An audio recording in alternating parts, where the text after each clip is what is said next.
Oke, sekarang mari kita lanjutkan dengan pembahasan mengenai bagaimana cara melakukan analisis di daerah gunung api.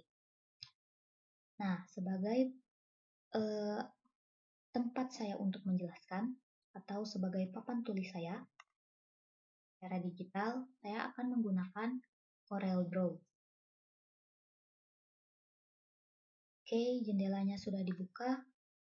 Sekarang, mari kita buka dokumen baru untuk ini.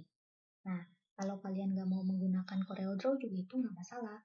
Yang penting kan nanti hasil akhir yang sudah kalian analisis, yang sudah kalian digitasi, kalian kumpulkan dalam format PDF. 2 lembar PDF. Mau kalian satukan atau kalian pisah sama saja. Tapi lebih baik disatukan saja judulnya atau PDF-nya disatukan. Jadi ada halaman pertama untuk peta DEM, halaman kedua untuk peta konturnya. Nah, jangan lupa untuk menggunakan atau untuk mencantumkan format peta yang benar, yaitu dimulai dari nama petanya atau judul petanya, arah mata angin, skala, dan juga keterangan. Oke, sekarang saya akan membuka lembar kerja saya yang merupakan peta DEM yang akan saya analisis. Ini dia petanya.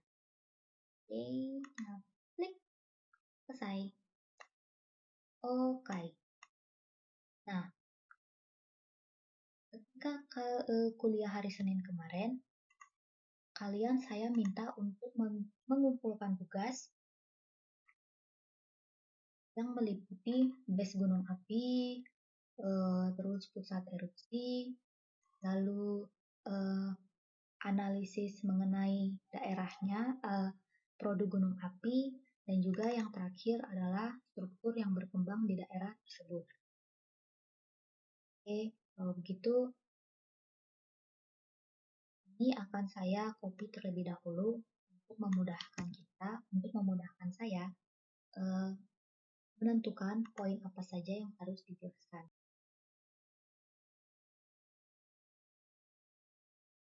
Yang pertama adalah melokalisir zona gunung api yang ada. Melokalisir zona gunung api yang ada berarti kalian harus membuat lembar kerja atau suatu daerah di mana gunung api kalian telah atau di mana gunung api yang akan kalian analisis. Nah, ketika kita melakukan pemotongan peta tadi, kita sudah melakukan lokalisir zona gunung api yang kita mau. Lalu yang kedua adalah menentukan pusat erupsi dan juga base gunung api. Oke, sebelum saya melanjutkan untuk pembahasan mengenai bagaimana cara menentukan pusat erupsi dan juga base gunung api, ada satu hal yang perlu kalian ingat ketika kita mempelajari atau ketika kita melakukan analisis geomorfologi dari sebuah citra satelit.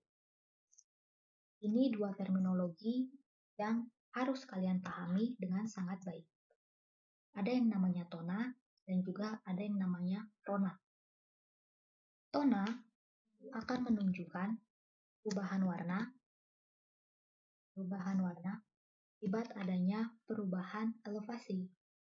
Nah, ini chart bar ini menunjukkan perubahan elevasi yang ditandai dengan perubahan warna. Dari elevasi 0 sampai elevasi lebih dari 1000. Data yang kalian punya juga akan merepresentasikan chart bar tersebut. Akan menunjukkan tona yang mengindikasikan adanya perubahan elevasi di daerah yang akan kalian analisis. Saya yang berwarna biru adalah yang elevasi 0 di daerah laut, sedangkan yang berwarna lebih gelap, merah atau orange kegelapan, gelap, ini menunjukkan puncak dari suatu gunung api. Nah, itu tona. Sedangkan rona, dia akan menunjukkan yang namanya tekstur permukaan di daerah yang kalian analisis. Nah, mari kita perhatikan peta ini bersama-sama. Nah, peta daerah ini, apakah teksturnya semua seragam? Tentu tidak. Peta ini, daerah ini, ada tekstur yang halus dan ada juga tekstur yang sangat kasar. Tekstur yang halus adalah ini, tekstur yang permukaannya cukup halus tapi tidak juga terlalu cukup kasar adalah bagian yang ini, kan? Dan juga tekstur yang sangat kasar adalah bagian puncak, bagian yang seperti ini, bagian ini, dan juga bagian ini. Itu adalah tekstur permukaan yang dikenal dengan rona ketika kita melakukan analisis geomorfologi pada foto udara. Oke, silahkan kalian mengambil waktu untuk mengamati dengan lebih jelas tona maupun rona dari daerah yang akan kalian analisis. Kalian boleh pause, kalian boleh stop videonya untuk sementara sampai kalian bisa memahami apa itu tona dan apa itu rona. Oke, apabila sudah, atau kalian sudah terbiasa dengan melihat tona maupun ronanya, sekarang mari kita menentukan base dari gunung api. Dalam peta ini, saya mempunyai dua tubuh gunung api, yaitu Gunung Betung dan juga Gunung Pesawaran. Nah, apabila saya zoom di bagian sini, kalian bisa melihat adanya suatu batas yang memisahkan tubuh Gunung Betung dan juga Gunung Pesawaran. Batas ini merupakan suatu bentukan aliran sungai yang berada di bagian kaki dari kedua tubuh gunung ini. Nah, batas inilah yang akan menjadi pembatas base untuk masing-masing gunung, yaitu Gunung Betung dan juga Gunung Pesawaran. Sekarang, kita lihat dulu tubuh dari Gunung Betung. Apabila saya zoom di bagian northwest-nya, kita menemukan adanya setidaknya 3 tekstur yang berbeda. Ada tekstur yang halus, ada tekstur yang menengah, halus ke kasar, dan ada juga tekstur yang kasar. Nah, sekarang perhatikan tekstur yang menengah, antara yang halus dengan yang kasar. Kalau kalian bisa mengamati dengan sangat jelas, teksturnya dia akan melengkung seperti ini. Nah, bentukan lekungan ini menunjukkan batas dari tubuh Gunung Betung. Jadi, base-nya adalah dari garis kelengkungan ini menuju bentukan kelurusan ini, kelurusan sungai yang membatasi Gunung Betung dan juga Gunung Pesawaran, lalu dilanjutkan sampai menyentuh bentukan ketinggian ini, dan apabila kalian melihat di bagian timur hingga northwest-nya, ada bentukan melengkung yang ke arah northwest. Ini merupakan bentukan sungai yang mengindikasikan bahwa tubuh gunung Betungnya itu mengikuti sepanjang aliran sungai. Jadi, apabila saya gambarkan garis batasnya untuk base dari Gunung Betung, maka garis batasnya akan seperti ini. Nah, ini dia yang merupakan garis batas dari tubuh Gunung Betung. Sekarang kita bedakan warnanya biar kalian lebih mudah untuk mengamatinya. Itu dia base dari Gunung Betung. Nah, sekarang kita akan menentukan base dari Gunung Pesawaran. Nah, base dari Gunung Pesawaran di bagian utara sampai northwest-nya kita sudah menemukan batasnya, yaitu batasan sungai yang memisahkan tubuh Gunung Betung dan juga Gunung Pesawaran. Sekarang kita lihat lagi bagian northwest-nya. Apakah kalian bisa melihat perbedaan tekstur permukaannya? Kalau bisa, kalian akan menemukan tekstur yang relatif lebih halus di bagian ini, tekstur sedang, dan juga tekstur yang kasar. Sekarang perhatikan lagi tekstur yang sedangnya itu bergerak kemana.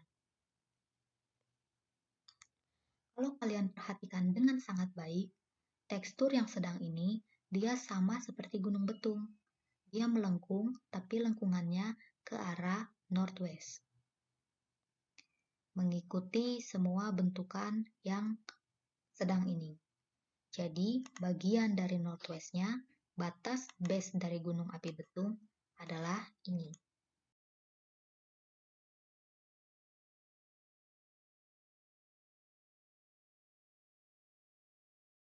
Lalu, dia akan menerus sampai ke sini.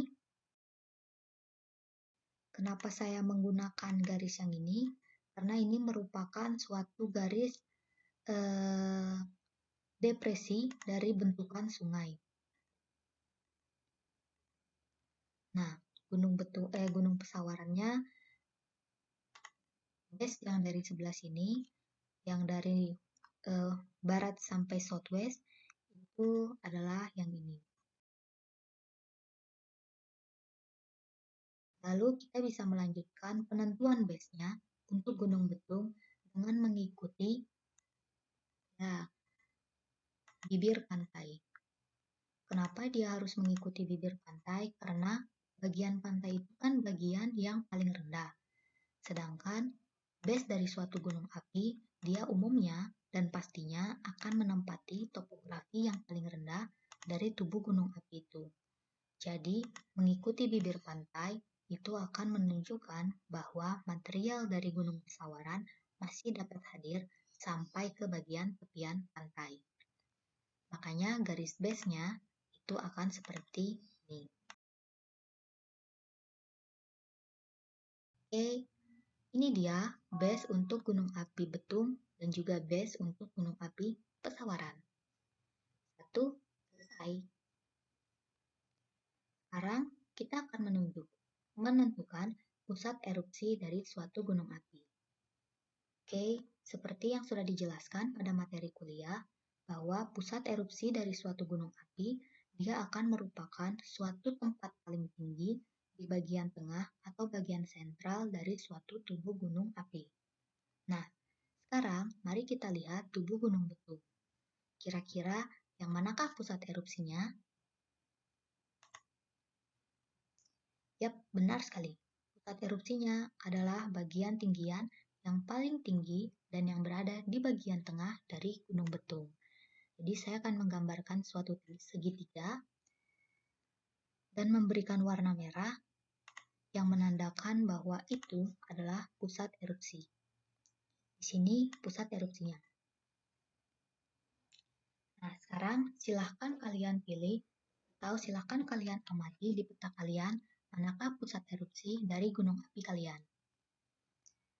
Apabila sudah selesai, sekarang mari kita lihat kalau ternyata gunung apinya adalah bentuknya seperti ini. Dia punya banyak kawah, dia punya banyak bentukan gundukan-gundukan yang kalian belum paham dengan jelas itu apa. Nah, untuk gunung pesawaran, di sini kita bisa melihat ada banyak sekali bentukan tinggian-tinggian yang dibatasi oleh lembahan-lembahan. Nah, cara untuk menentukan pusat erupsinya adalah kalian lihat produknya bergerak ke arah mana. Nah, sekarang sebelum kita menentukan pusat erupsi dari Gunung Pesawaran, mari kita lihat daerah yang sebelah sini. Kalau kalian melihat daerah yang ini lebih seksama, kalian akan bisa melihat suatu bentukan produk dari gunung api yang bentukannya adalah seperti ini.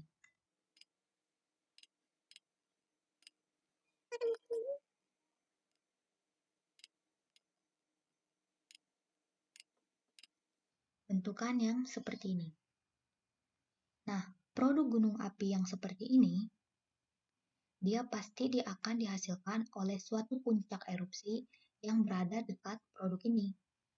Jadi, kalau ini saya hapus untuk memudahkan kalian mengamatinya, maka kira-kira puncaknya ada di mana?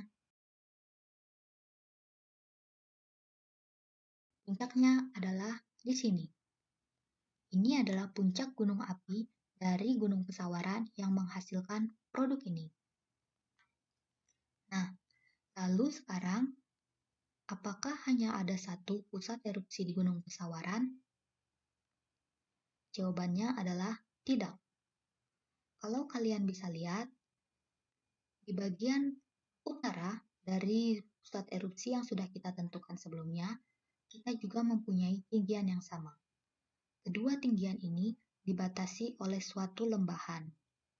Nah, apabila kita memiliki dua tinggian di bagian puncak, maka tinggian yang satunya lagi tidak lain dan tidak bukan adalah sumber erupsi untuk produk vulkanik yang lainnya. Kita punya ini sebagai sumber erupsinya. Nah, di dalam tubuh gunung api, kita tidak hanya memiliki sumber erupsi di bagian tengah atau sentral dari tubuh gunung api. Kita juga bisa memiliki pusat erupsi yang berada di bagian punggungan dari tubuh gunung api.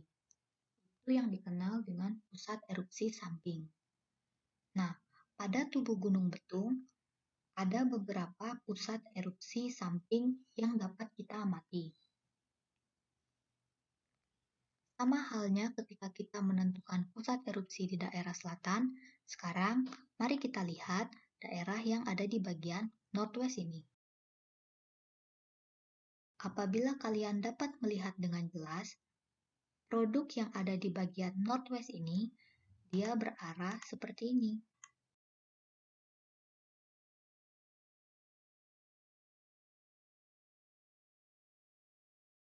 Nah, ini dia.